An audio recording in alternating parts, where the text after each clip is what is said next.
Hello दोस्तों, स्वागत है आपका अपने यूट्यूब चैनल स्टडी जोन में। दोस्तों, आज हम 30 महत्वपूर्ण प्रश्नों का अध्ययन करेंगे जो सभी परीक्षाओं की दृष्टि से अत्यंत महत्वपूर्ण है। तो चलिए शुरू करते हैं। प्रश्न है, निम्नलिखित में से कौन सा महासागर अंग्रेजी अक्षर यस के आकार जैसा है? तो इसका सही ऑप्शन हो जाएगा अटलांटिक महासागर। अटलांटिक महासागर यस आकार के जैसा है।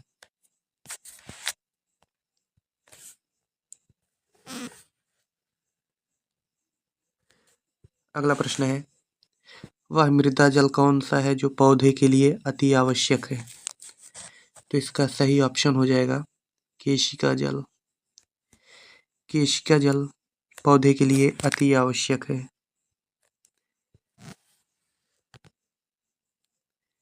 अगला प्रश्न है, बारिश और हिमपात के एक साथ होने की अवस्था को क्या कहते हैं? तो इसका सही ऑप्शन हो जाएगा बर्फीली बारिश। बारिश और हिमपात एक साथ होने की अवस्था बर्फीली बारिश कहलाती है। अगला प्रश्न है, दक्षिणी ध्रुव उत्तरी ध्रुव की अपेक्षा ठंडा क्यों है? तो इसका सही ऑप्शन हो जाएगा सूर्य से दूरी।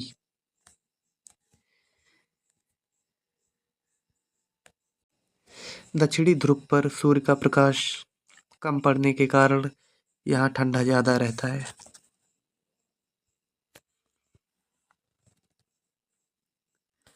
अगला प्रश्न है, वर्षा पर निर्भर भूमि को क्या कहते हैं? तो इसका सही ऑप्शन हो जाएगा वर्षा संचित।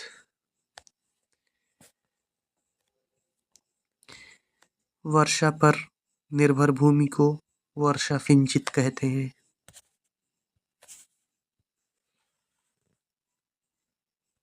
अगला प्रश्न है, आकस्मिक बाढ़ का संबंध किससे है? तो इसका सही ऑप्शन हो जाएगा चक्रवाती तूफान। आकस्मिक बाढ़ का संबंध चक्रवाती तूफान से है।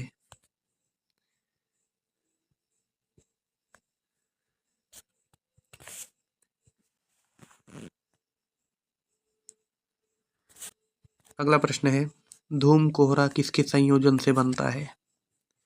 तो इसका सही ऑप्शन हो जाएगा धुआं और कोहरा। धूम कोहरा धुआं और कोहरे के संयोजन से बनता है।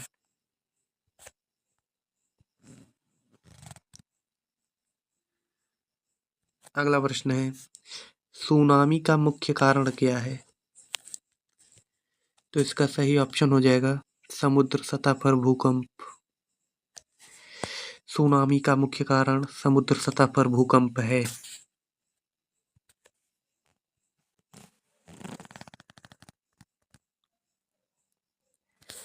अगला प्रश्न है, निम्नलिखित में से किसके कारण सुनामी पैदा हो सकती है? तो इसका सही ऑप्शन हो जाएगा भूकंप। भूकंप के कारण सुनामी पैदा हो सकती है।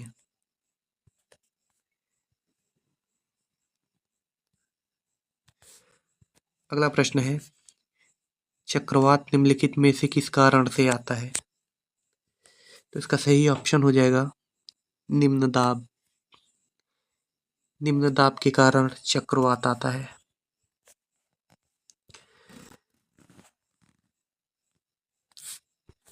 अगला प्रश्न है, समुद्र समीर बनती है।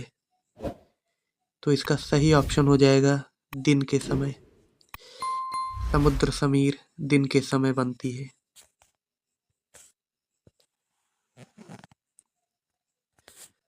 अगला प्रश्न है, निम्नलिखित में से सबसे ऊंचा मेघ कौन सा है? तो इसका सही ऑप्शन हो जाएगा पच्छाब मेघ। पच्छाब मेघ सबसे ऊंचा मेघ है।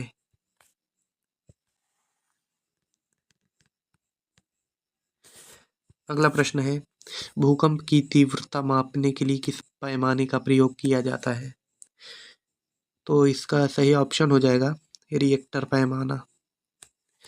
भूकंप की तीव्रता मापने के लिए रिएक्टर पैमाने का प्रयोग किया जाता है।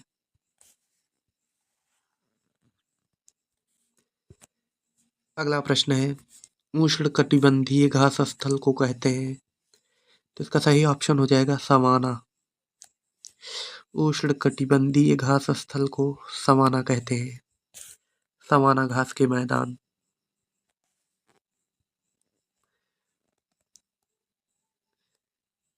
अगला प्रश्न है, विषुवतीय प्रदेशों में। तो इसका सही ऑप्शन हो जाएगा गर्म और तूफानी जलवायु होती है। गर्म और तूफानी जलवायु विषुवतीय प्रदेशों में होती है।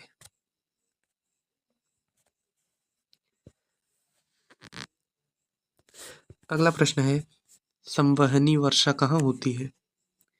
तो इसका सही ऑप्शन हो जाएगा विषुवतीय क्षेत्रों में। संवहनीय वर्षा विषुवतीय क्षेत्रों में होती है।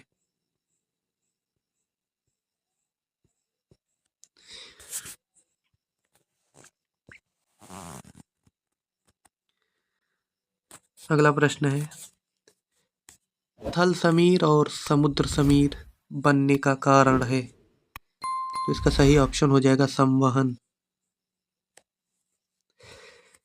थल समीर और समुद्र समीर बनने का कारण संवहन है।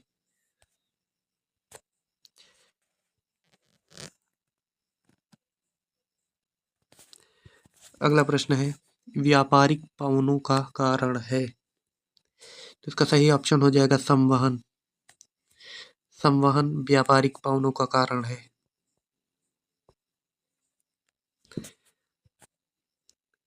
अगला प्रश्न है, निम्नलिखित में से किसमें सबसे अधिक वायु वेग होता है। तो आपको बताना है इसमें से सबसे अधिक वायु वेग किसका होता है।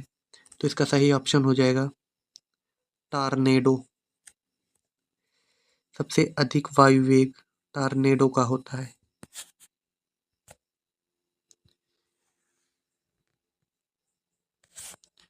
अगला प्रश्न है, भूमि में जल के रिसाव की प्रक्रिया क्या कहलाती है। तो इसका सही ऑप्शन हो जाएगा अंतःस्पंदन। भूमि में जल के रिसाव की प्रक्रिया अंतःस्पंदन कहलाती है।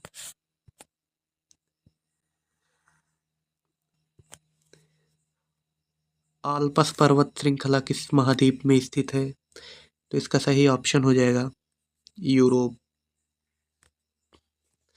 आल्प्स पर्वत श्रृंखला यूरोप में स्थित है।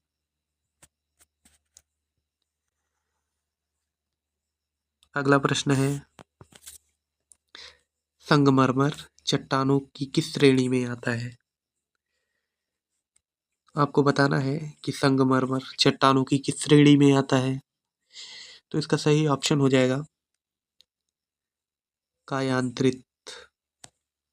संगमरमर कायांतरित चट्टानों की श्रेणी में आता है।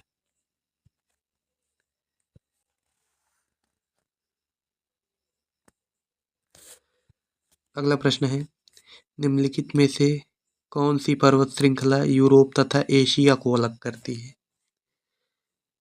तो इसका सही ऑप्शन हो जाएगा यूराल पर्वत श्रृंखला। यूराल पर्वत श्रृंखला यूरोप तथा एशिया को अलग करती है।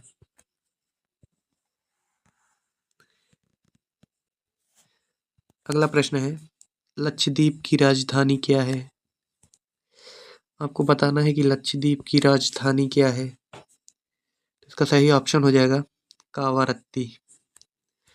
लक्षद्वीप की राजधानी कावारत्ती है।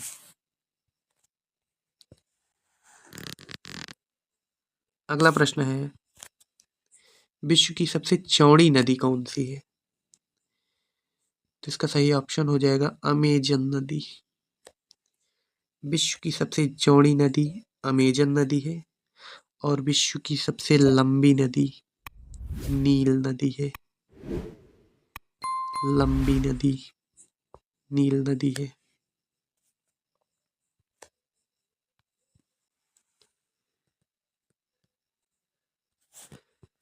अगला प्रश्न है, अफीम पौधे के किस भाग से प्राप्त होता है। आपको बताना है कि अफीम पौधे के किस भाग से प्राप्त होता है। तो इसका सही ऑप्शन हो जाएगा पोस्ता।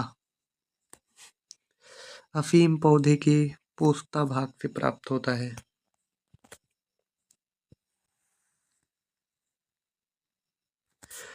अगला प्रश्न है, सैडल पीक चोटी कहाँ पर स्थित है? तो इसका सही ऑप्शन हो जाएगा अंडमान निकोबार। सैडल पीक चोटी अंडमान निकोबार में स्थित है।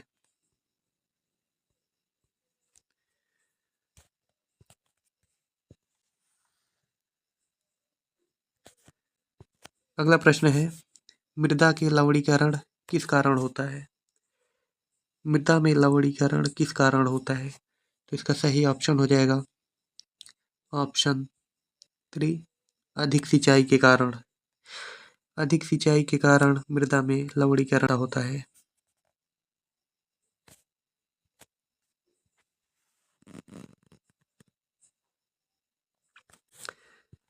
अगला प्रश्न है, ज्वालामुखी पर्वतमाला सामान्यतः कहाँ पाई जाती है? इसका सही ऑप्शन हो जाएगा प्रशांत महासागर। ज्वालामुखी पर्वतमाला सामान्यतः प्रशांत महासागर में पाई जाती है।